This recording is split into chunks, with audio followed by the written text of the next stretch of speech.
सर्वशक्तिमान सामर्थ्य पिता, मैं तेरी स्तुति और प्रशंसा करता हूँ। अपने बेटे बेटियों को आशीष दे। आज की शिक्षा के द्वारा प्रभु अपने बच्चों से बात कर और इन्हें प्रभु शिक्षा दे कि सांसारिक धन क्या होता है, और इन्हें शिक्षा दे प्रभु कि स्वर्गीय धन क्या होता है। इनके बीच ये अंतर को समझने पाए प्रभु आशीषित कर। आंखों को खोल दे, सारे पर्दे को गिरा दे और प्रभु इन्हें आशीषित कर। प्रभु यीशु के नाम में परमेश्वर की महिमा के लिए मैं इस दुआ को मांगता हूँ। आमीन और आमीन। मेरे साथ जुड़ने के लिए आपका बहुत बहुत धन्यवाद। एक बार फिर से मैं आपका स्वागत करता हूँ आज की अद्भुत शिक्षा में। हालेलुया। तो आज हम बात करने वाले हैं ट्रू वेल्थ के बारे में, सच्चे धन के बारे में और सांसारिक धन के बारे में। तो सबसे पहले हम ये जानते हैं कि धन क्या होता है। हम सभी जानते हैं जीवन निर्वाह के लिए जो साधन होता है, जो भी साधन लगते हैं उसको धन कहते हैं, क्योंकि इसके माध्यम से हम सब कुछ खरीद सकते हैं जो हमें जीवन निर्वाह के लिए चाहिए। लेकिन जिनके पास परमेश्वर नहीं है उनको यही लगता है कि जीवन निर्वाह के लिए जो साधन होता है वो धन होता है और इसके अलावा और कोई साधन है ही नहीं। लेकिन मेरे साथ परमेश्वर है, परमेश्वर मेरा साधन है, परमेश्वर मेरा स्रोत है। लेकिन यहाँ पर जो धन की बात की गई है, क्या धन हमें कमाना चाहिए या नहीं कमाना चाहिए, ये हमारा प्रश्न है जिसे आज मैं उत्तर देने की कोशिश करूंगा। तो स्वर्गीय धन और सांसारिक धन, ये दो प्रकार के धन होते हैं। धन की दो कैटेगरी हैं। स्वर्गीय धन में जो मुद्रा होती है वो है विश्वास, फेथ, बिलीव।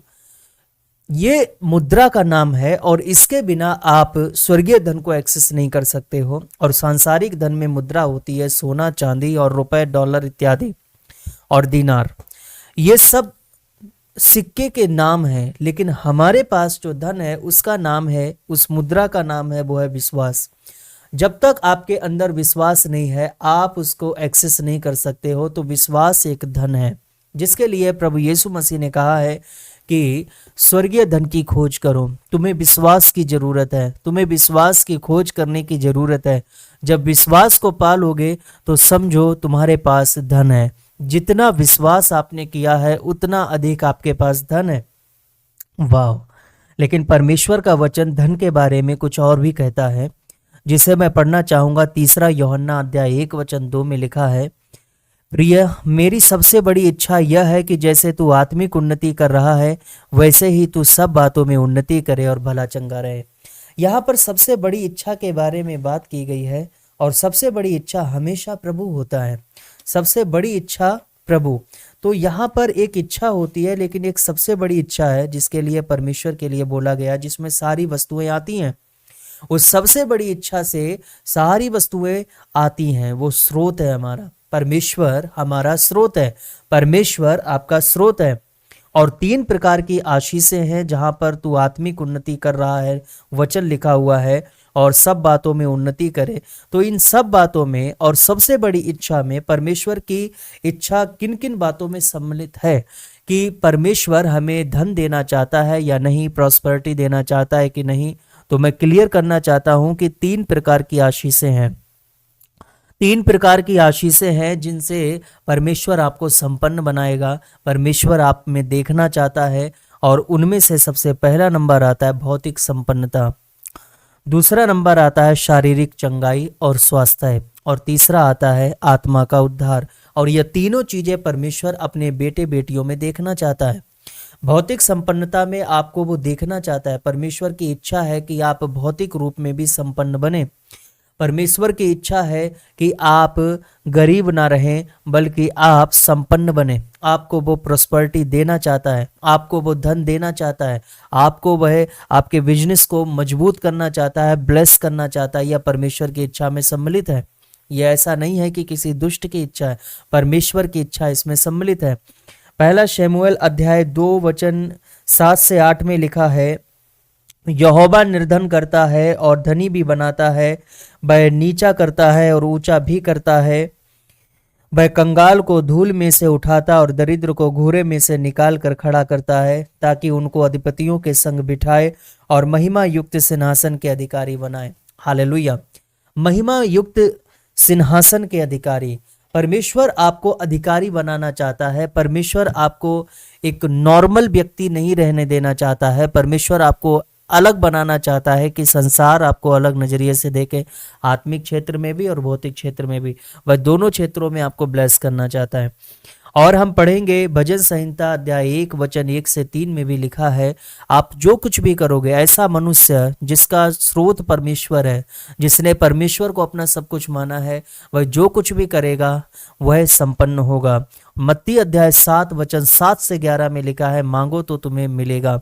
और मत्ती अध्याय 21 वचन 22 में भी लिखा है कि तुम जो कुछ भी पिता से मांगोगे वो तुम्हें मिलेगा। तो परमेश्वर से हम जब धन की प्राप्ति मांगते हैं, जब परमेश्वर से हम कहते हैं कि प्रभु हमें इसकी आवश्यकता है, तो वो देता है। लेकिन आवश्यकता है परमेश्वर भली भांति जानता है। तो जो सबसे भली भांति जानता है, तो हम उससे मांगेंगे, हम उसकी सहायता को पाएंगे। तो भौतिक संपन्नता से परमेश्वर आपको ब्लेस करना चाहता है। मैं आपको बताऊंगा कि धन के परिणाम, जिसके लिए कहा गया है कि धन सारी बुराइयों की जड़ है, तो वह कहाँ पर से जड़ है, कैसे करके जड़ है, कैसे वो बुराई का केंद्र बन गया है, उसके बारे में हम आगे डिस्कस करेंगे।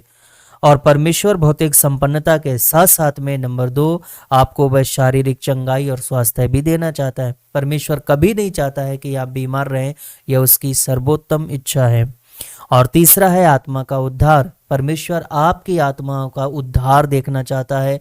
परमेश्वर चाहता है कि आप बिलीव करें कि यीशु मसीह मेरे लिए मरा, आप बिलीव करें कि यीशु मसीह ने मेरे लिए जान दी है, आप बिलीव करें कि यीशु हमारा मुक्तिदाता है, यीशु मेरा सर्वोच्च कमांडर है, और उसको आप अपना सर्वस्व समर्पित कर दें और अपनी आत्मा का उद्धार पाएं।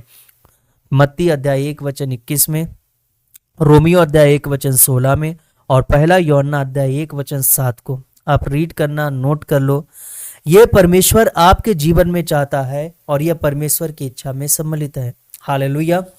तो फिर जब आप एक नया जन्म प्राप्त कर लेते हैं, जब आप एक नए जन्म प्राप्त मसीह बन जाते हैं, परमेश्वर के पीछे पीछे चलते हैं, उसको अपना उद्धारकर्ता मान लेते हैं, यीशु को अपना जीवन दे देते हैं, तो मेरे प्रियो, परमेश्वर की इच्छा आपके लिए अद्भुत है। उसने अद्भुत इच्छा आपके लिए रखी है, उसकी योजना आपके लिए है, और वो आपके जीवन में पूरी होगी जल्द। हालेलुया।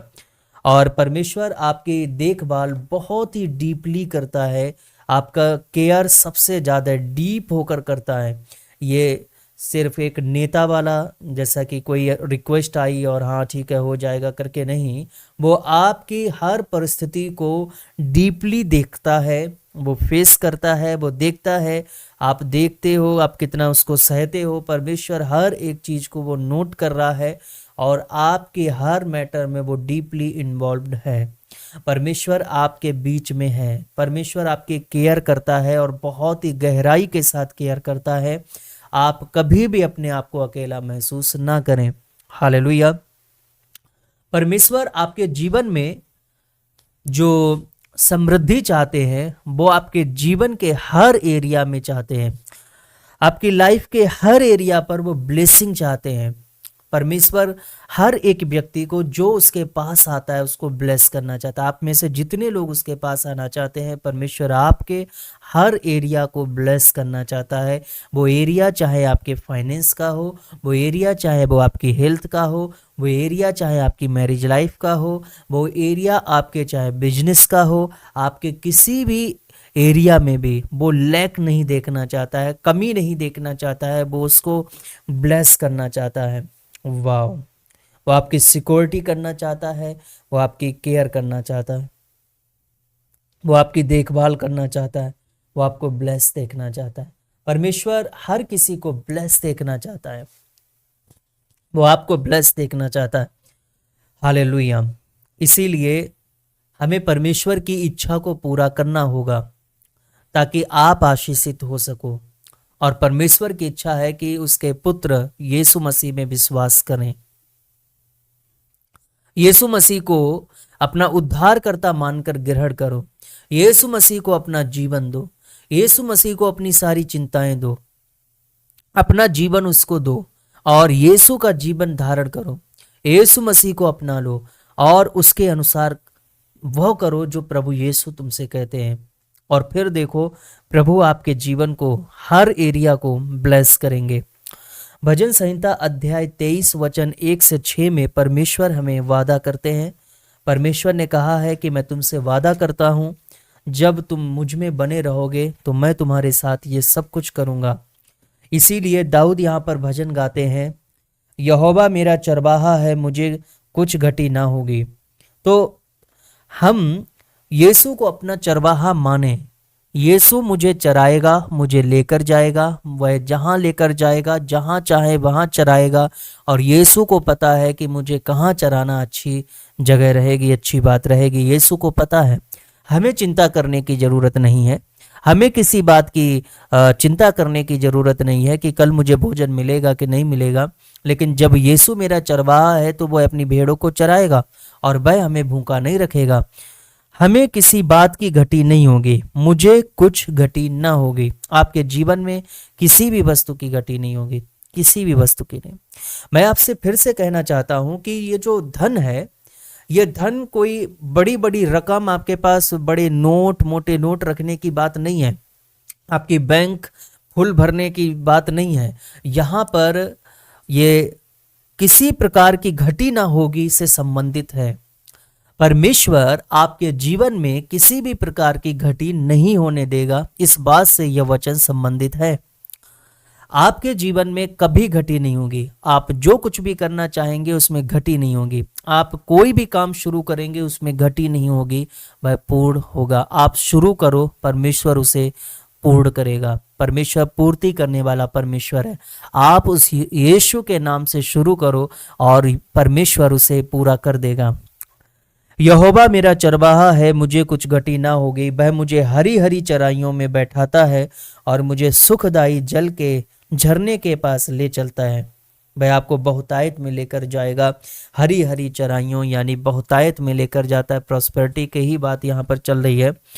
वह मेरे जी में जी ले आता है, धर्म के मार्ग में वह अपने नाम के निमित्त मेरी अगुवाई करता है। चाहे मैं घोर अंधकार से भरी हुई तराई में होकर चलूं तो भी हानि ना डरूंगा, तो भी हानि से ना डरूंगा, क्योंकि तू मेरे साथ रहता है। तेरे सोंटे और तेरी लाठी से मुझे शांति मिलती है। और आगे वचन कहता है, तू मेरे सताने वालों के सामने मेरे लिए मेज बिछाता है। तूने मेरे सिर पर तेल मला है और मेरा कटोरा उमड़ रहा है। सताने वालों के सामने मेज बिछाना, बहुतायत। आपकी जो मेज होगी वो बहुतायत में होगी।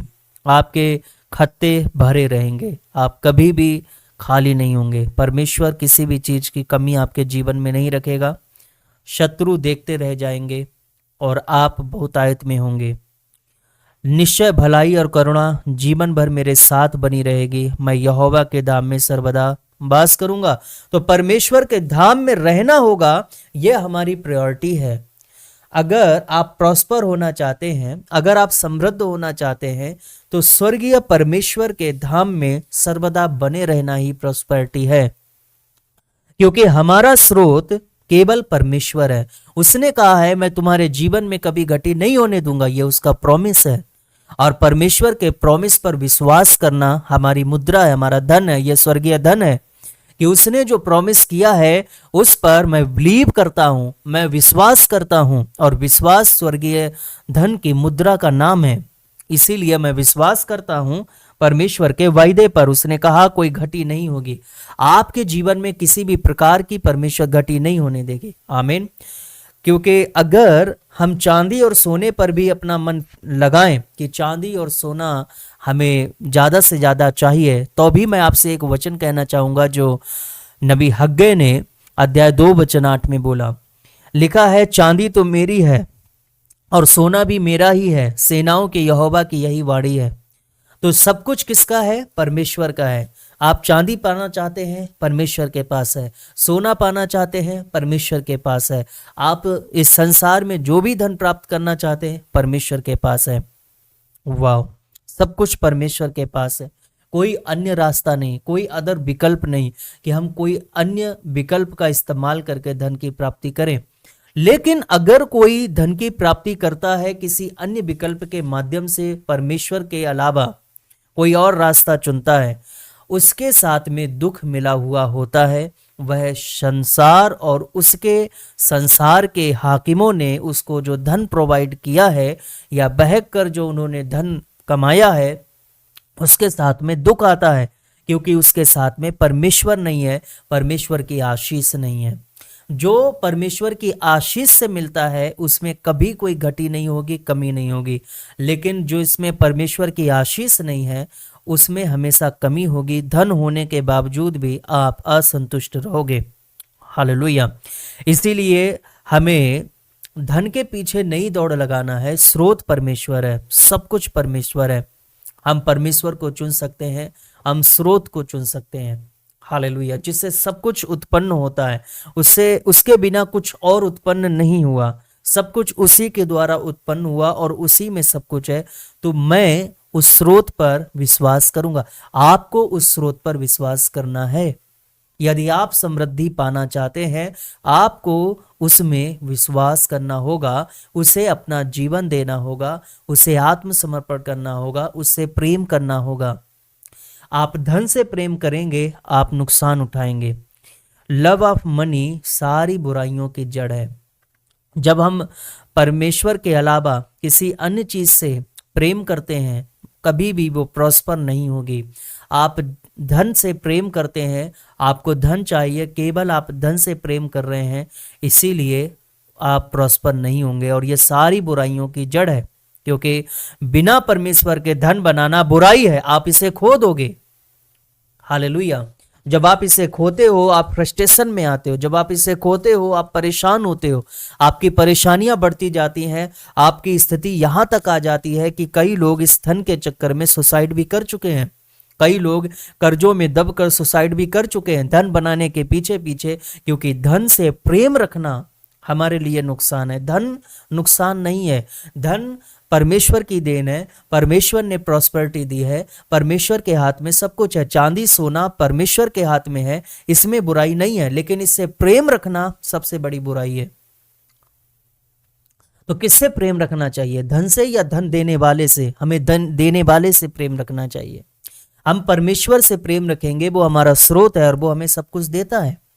इसीलिए अगर हम धन से प्रेम रखेंगे तब हमें दुख होगा और हम परमेश्वर को कभी प्राप्त नहीं कर पाएंगे। जिस प्रकार उस धनी युवक ने यीशु मसीह को ग्रहण नहीं कर पाया।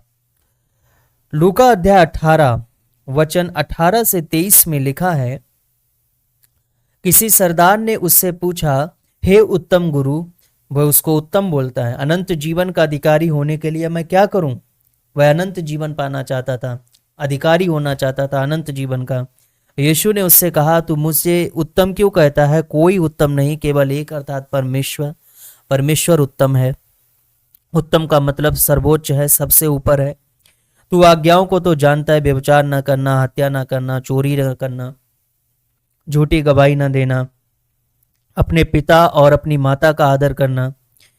उस धनी युवक ने कहा, मैं तो इन सब को लड़कपन से ही मानता आया हूं। ये सुनकर यीशु ने उससे कहा, तुझ में अभी एक बात की घटी है, अपना सब कुछ बेचकर कंगालों को बांट दे और तुझे स्वर्ग में धन मिलेगा, और आकर मेरे पीछे हो ले। यह सुनकर वह बहुत उदास हुआ, क्योंकि वह बहुत धनी था। यहाँ पर क्या पढ़ते हैं? वह बहुत उदास हुआ। किस बात से उदास हुआ? क्योंकि उसने वो धन अपनी सारी मेहनत से, उसकी उपज है वो, उसने बहुत मेहनत की है उस धन को बनाने में, उसने बहुत मेहनत की है उस धन को कमाने में। हम अपनी मेहनत से खून पसीना एक करके धन बना सकते हैं, कमा सकते हैं, लेकिन वो धन कभी भी आपको शांति नहीं देगा। आप बहुत सारा धन रख सकते हैं, लेकिन उसमें किसी प्रकार की शांति नहीं होगी। क्यों नहीं होगी? क्योंकि परमेश्वर उसमें नहीं है, परमेश्वर का अभाव है, परमेश्वर उसमें हमारे साथ नहीं है। इसीलिए परमेश्वर की ओर से प्राप्त धन में सेटिस्फेक्शन होता है। वाह! इसीलिए मैं आपसे कहना चाहूंगा, स्टॉप लविंग मनी। हमें धन से प्रेम रखना बंद करना होगा और हमें सच्चे धन की खोज करनी होगी। वह धनी अपने धन से प्रेम रख रहा था, इसीलिए उसको प्रॉब्लम हुई। तो सांसारिक धन आपको सेटिस्फेक्शन नहीं देगा, लेकिन जो सच्चा धन है वो आपको सेटिस्फेक्शन देगा, वो आपको संतुष्टि देगा, आप उससे संतुष्ट होंगे। आपने देखा होगा, जिनके पास बहुत धन होता है उनके परिवारों में झगड़े बने रहते हैं। जिनके पास बहुत धन होता है वो फिर भी कहीं ना कहीं पर खाली हैं, कहीं ना कहीं पर वो अपने आप में खाली महसूस कर रहे हैं कि इतना सब कुछ होने के बावजूद भी मुझे वो शांति नहीं प्राप्त हो रही है जिस शांति की मैं तलाश कर रहा हूं कि ये धन के बाद हो जाएगा, क्योंकि परमेश्वर की आशीष उसमें नहीं है। आप इसे खो दोगे, वो अनसिक्योर है। तो मैंने आपको बताया कि धन बुरी चीज नहीं है, लेकिन धन से प्रेम रखना बुरी चीज है। दो प्रकार के धन है, वर्ल्डली, आप सांसारिक बोल सकते हैं, और सच्चा धन बोल सकते हैं, स्वर्गीय बोल सकते हैं। तो जो सांसारिक होता है, सांसारिक धन में परमेश्वर नहीं होता है। ओके, सांसारिक धन में परमेश्वर नहीं है, सांसारिक धन में सेटिस्फेक्शन नहीं है, और सांसारिक धन में प्रॉब्लम्स हैं, और आप इसे खो सकते हो।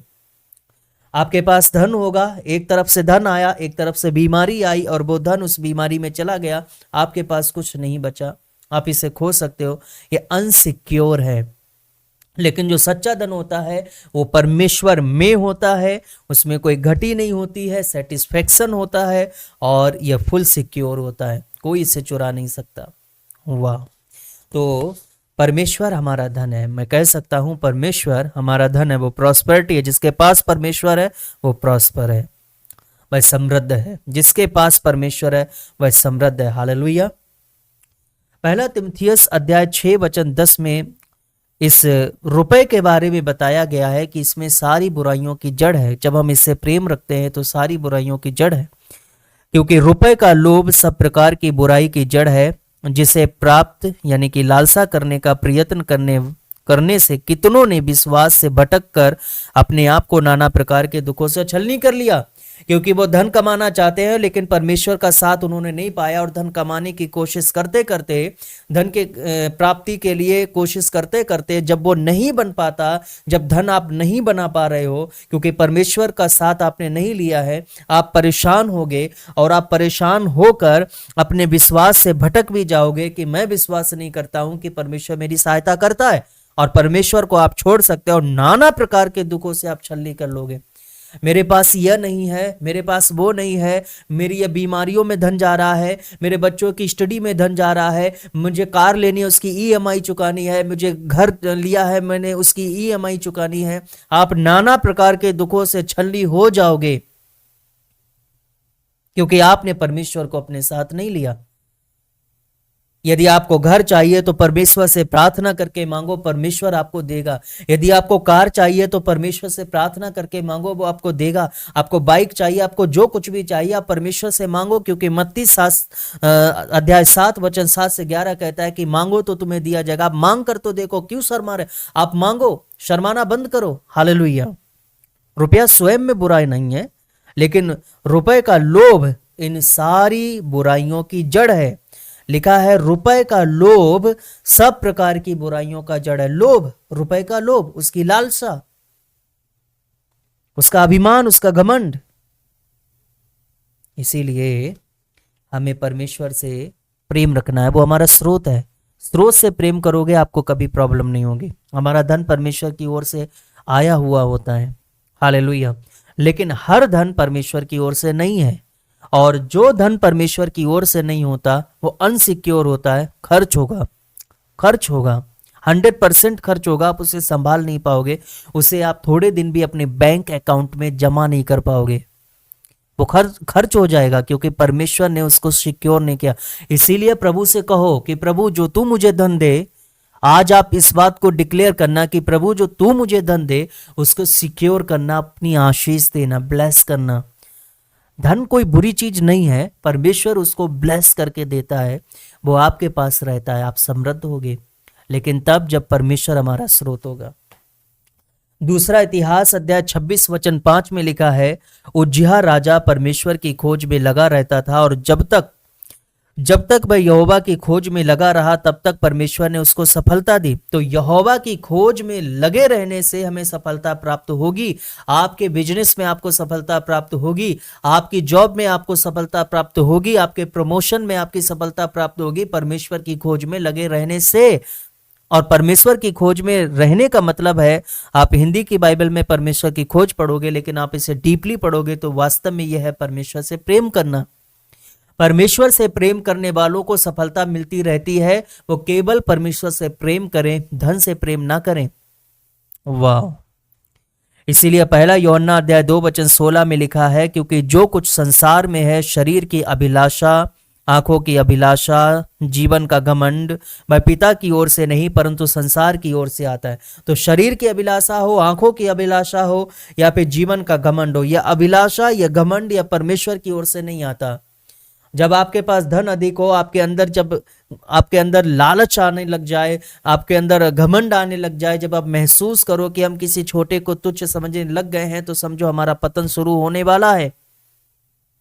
जिस क्षण हमने छोटों से बात करना बंद कर दिया क्योंकि अब हमारे पास धन है और हमें छोटों से बात करना नहीं चाहिए, समझो आपका पतन बिल्कुल करीब आ चुका है। इनके अभिलाषा, इनका घमंड या आपको बर्बादी की ओर लेकर जाएगा, यह परमेश्वर की ओर से नहीं है।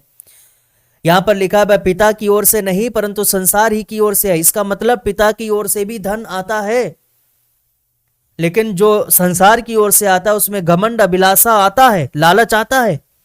जो पिता की ओर से होता है उसमें लालच नहीं, क्योंकि स्रोत परमेश्वर है और केवल हम परमेश्वर से प्रेम करके ही उसको प्राप्त कर सकते हैं, विश्वास करके।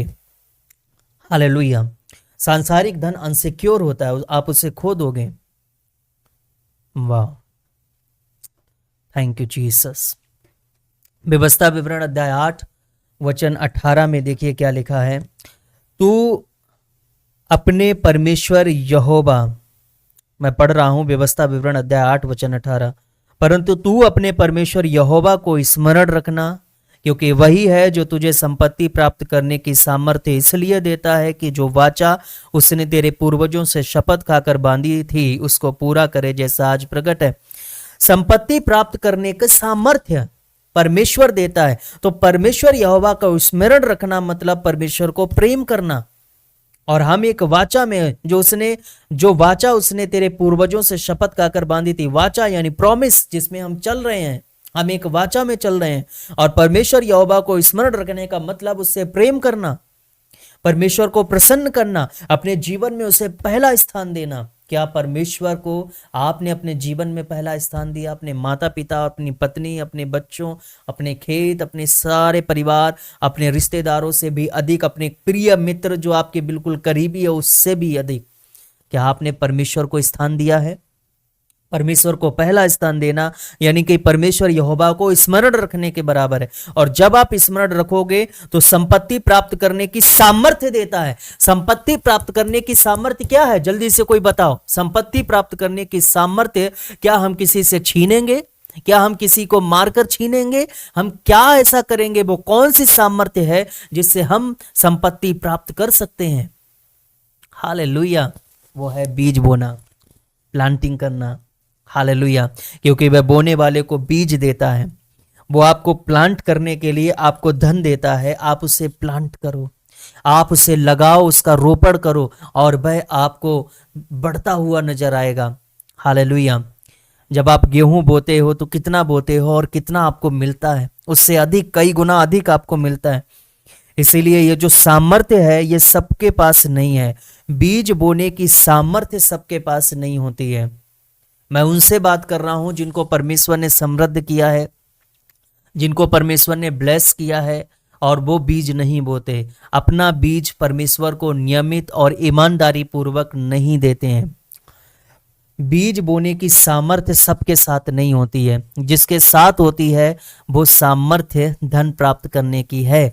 इसका मतलब उसने अपने परमेश्वर से प्रेम रखा है, परमेश्वर को स्मरण रखा है और इसीलिए उसको सामर्थ्य मिली है। और जो परमेश्वर को स्मरण नहीं रखता, उसको याद नहीं करता, उसको प्रेम नहीं करता, उसके अंदर यह सामर्थ्य भी नहीं होगी कि वह बीज बोए, तो वो संपत्ति बनाने का, धन बनाने की सामर्थ्य उसके पास नहीं है।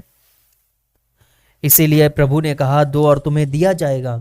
और ये एक सामर्थ्य है और ये सब नहीं कर सकते हैं, केवल वो जिनको परमेश्वर प्यार करता है और जिनको वो प्यार करते हैं, जिससे आप प्यार करते हो। आपने उसको पहला स्थान दिया है, आपने अपने परमेश्वर को याद किया है।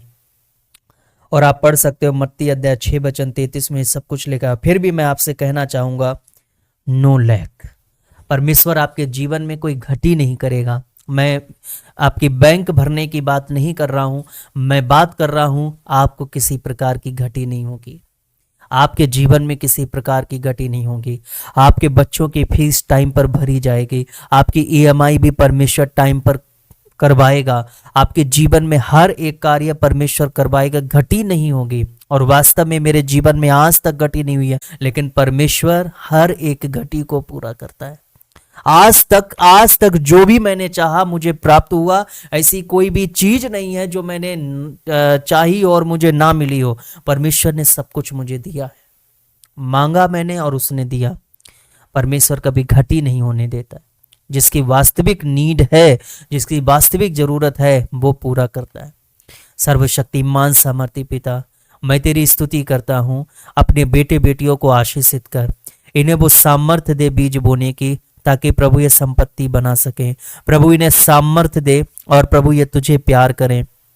प्रभु इनके मार्गों को खोल दे और प्रभु जो समझ का जो चश्मा है प्रभु उसको खोल दे और ये समझ पाए खुदाबंद, तेरे वचनों को समझ पाए, रहस्यों को खोल दे पिता।